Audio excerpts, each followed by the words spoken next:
노동법이라고 하는 건 사장님한테는 좀 입이 쓴 법이에요. 에스프레소 없이는 커피를 못 팔아요. 어쨌든 에스프레소가 한 잔 나와야 그걸 갖고 라떼도 만들고 아메리카노도 만들고 하는 것처럼 노동법이라고 하는 게 노무관리, 직원을 채용하는 순간 입에 써도 알아야 되는 법이 바로 노동법이다 라고 보시면 되고, 우리나라에는 노동법이 약 30개 정도의 법률이 있습니다. 그래서 저는 오늘 이 30개의 노동법을 여러분께 다 알려드리겠습니다. 예, 30개의 노동법이 여기 안에 들어가 있어요. 근로자를 사용을 해? 너 이 사람한테 지켜야 될 법이 있어 라고 해서 사용자의 목을 딱 죄게 되는 게 바로 노동법입니다. 노동법이 없는 옛날 18세기 영국에서는 제가 이렇게 계약을 합니다. 부모님 어디 도망가고 어린 동생 키우고 있는 16살짜리한테 가서 철수 씨, 우리는 자유로운 인간이니까 계약해요. 계약에 보면 한 달에 100만 원 주고 주 6일 일하고 오케이? 그리고 잘못한 사람 서로 책임지고 뭐 특별히 나빠 보이지는 않죠. 뭐 얘는 100만 원이라도 받아가면 좋다라고 지가 그랬으니까. 이렇게 하는 게 민법이에요. 18세기 영국의 민법이었습니다. 노동법이 없었어요. 그때만 하더라도. 이렇게 해가지고 이 철수 씨하고 계약을 맺게 되다 보니까 이 철수 씨는 공장에서 일하다가 팔이 하나 잘려도 그냥 쫓겨나야 되는 거예요. 왜냐하면 철수 씨가 근로 제공 못하면 당연히 계약 깨는 건 너무 당연한 거거든요. 실제로 국민들이 저임금에다가 장시간 근로에다가 그리고 산재 위험들이 너무 이렇게 커지더라는 거죠. 이게 불평등하니까 맞춰주려고 여기 계신 사장님들을 규제하는 법이 바로 노동법입니다. 이 노동법 약 30가지는 근로자를 딱 채용하는 순간 들면 어머, 근로자를 채용하셨네요? 자, 노동법을 적용받게 된 걸 축하드립니다 라고 얘기를 해요. 그래서 채용해서 근로자를 내보낼 때까지 여러분은 노동법 일체를 적용을 받게 됩니다. 이 중에서 저는 앞으로 요 얘기하고 이 얘기 4가지를 이야기를 할 거예요. 그래서 제가 첫 번째 근로계약서에 관련해서 말씀드릴 거는 근로계약서를 반드시 쓰세요 라고 되어 있습니다. 이 이제 근로계약서를 왜 사용자 보고 쓰라라고 했냐라고 하면 노동청에 이제 한번 가보신 분은 알겠지만 노사 간의 다툼을 막 해요.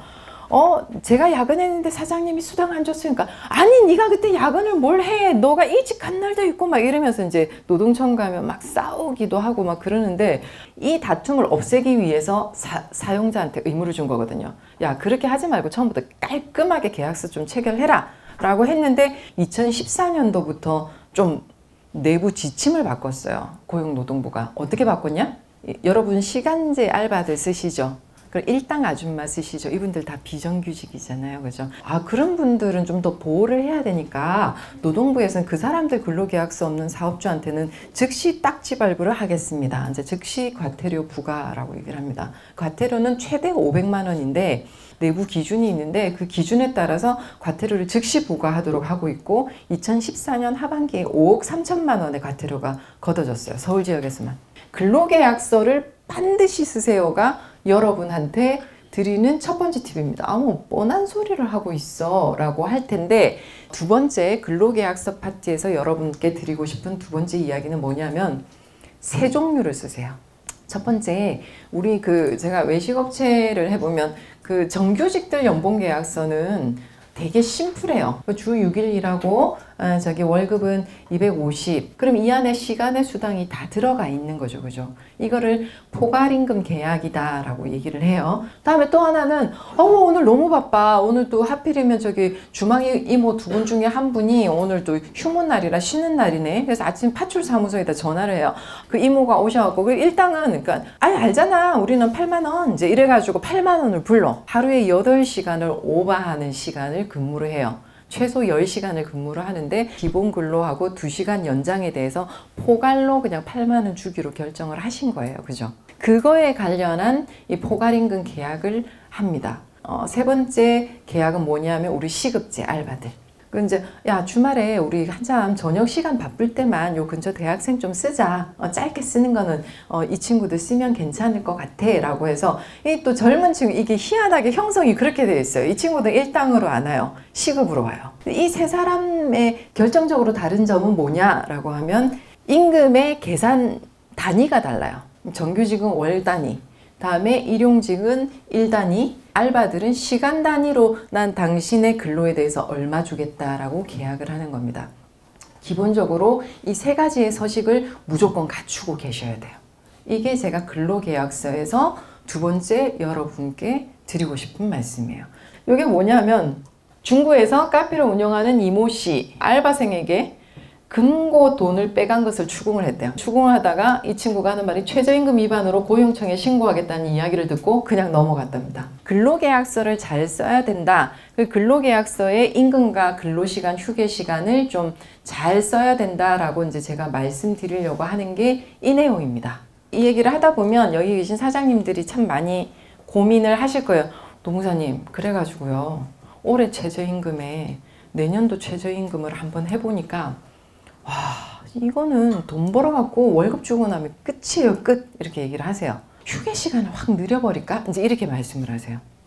사장님하고 근로자들만큼 온도 차이가 큰 데가 없는 것이 바로 이 휴게 시간입니다.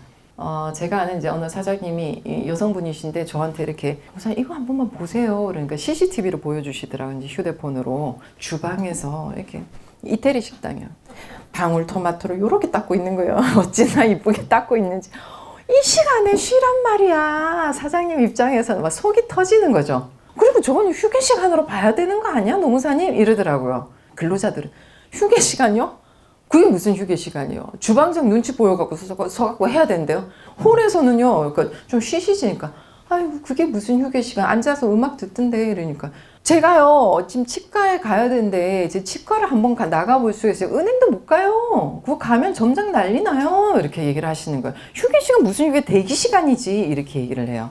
사장님이 볼 때는 팽팽 놀고 있고요. 근로자가 볼 때는 한 번도 쉬지를 못했던 게 외식업체의 휴게 시간입니다. 그래서 실질적 휴게 시간 확보를 위해서 작은 사업장에 쉽지 않겠지만 휴게 시간을 설정을 하셨다라고 하면 두 사람만 있다고 하더라도 당번을 세우세요. 그러니까 좀 주문이 적게 들어올 때 당번을 세우시고 그거를 탈의실이나 이분들 옷 갈아입는 그 소지품 놓는 옆에 당번이 누군지 써놓으세요. 두 가지 효과예요. 근로자들이 나 휴게 시간, 나 저 시간이구나 라고 인지를 정확하게 하는 거. 또 하나는 사장님이 휴게 시간으로 돼 있는 애한테 논다라고 생각하고 기분 나빠지지 않는 것. 그렇게 하면 아마 이 휴게 시간을 둘러싼 분쟁이 상당히 많이 줄어들 것이다 라고 저는 생각을 합니다. 세 번째 팁. 산재보험은 모든 근로자가 가입 대상입니다. 고용, 건강, 국민은 한 달에 8일 이상 일하면 싹 가입이라고 생각을 하세요. 정규직은 다 가입해야 됩니다. 정규직이 아닌 그 가입해야 되는 사람은 우리 시간제 알바들 있죠. 시간제 알바들은 일주일에 14시간 넘어가면 싹 다 가입이라고 보시면 돼요. 우리 일당직들, 일용직들은 어떻게 생각을 하시냐라고 하면 뭐 하루 잠시 왔다가 간 파출 아줌마들 중에서 7일 이내로 일한 사람은 요거 가입 안 해도 돼요.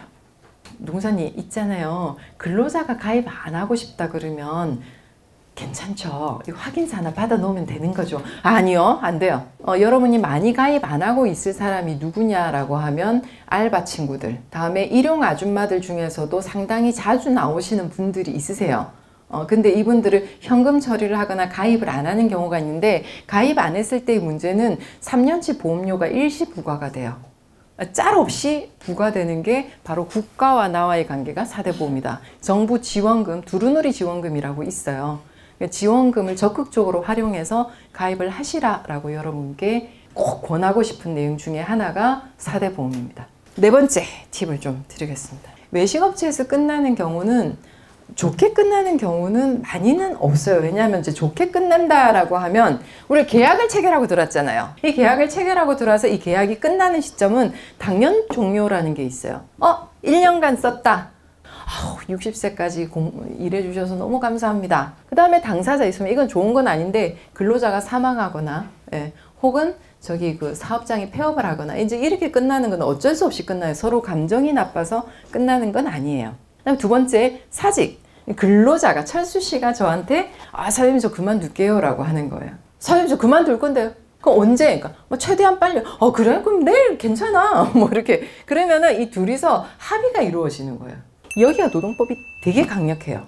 여기서는 사장님 규제 받을 거 없어요. 양 당사자, 계약 당사자 자유롭게 하네? 라고 놔두는데 여기에 대해서는 함부로 정당한 이유 없이 해고하지 못한다 라고 되어 있어요. 우리나라는 해고에 대해서 상당히 사용자한테 엄격한 편입니다. 그래서 쉽지가 않아요. 개인이 운영하는 한 30명 미만의 외식업체에서는 해고하지 마세요. 실제로 해고는 입증 책임이 사용자한테 있기 때문에 까다로워서 해고 쪽으로 가지 마시고 사장님 저희 공고사직을 좀 해보십시오 라고 얘기해요. 공고사직은 얼마 줘야 돼요? 여러분들 많이 보여요. 한 푼도 안 줘도 될 수도 있고요. 3년치를 줘야 될 수도 있어요. 기준은 뭡니까? 사장님의 협상력. 네. 법으로 얼마 줘야 된다가 없어요. 왜냐하면 이건 제가 말했죠. 법이 들어오는 영역이 아닙니다.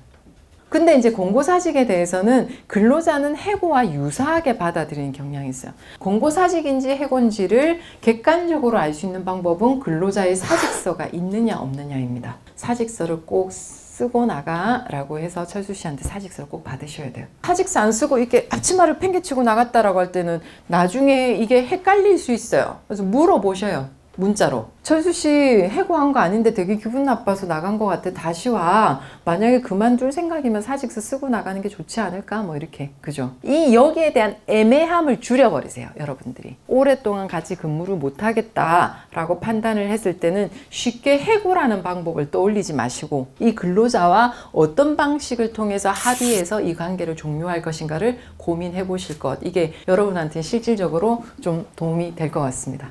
예, 사업 대박 나십시오. 네.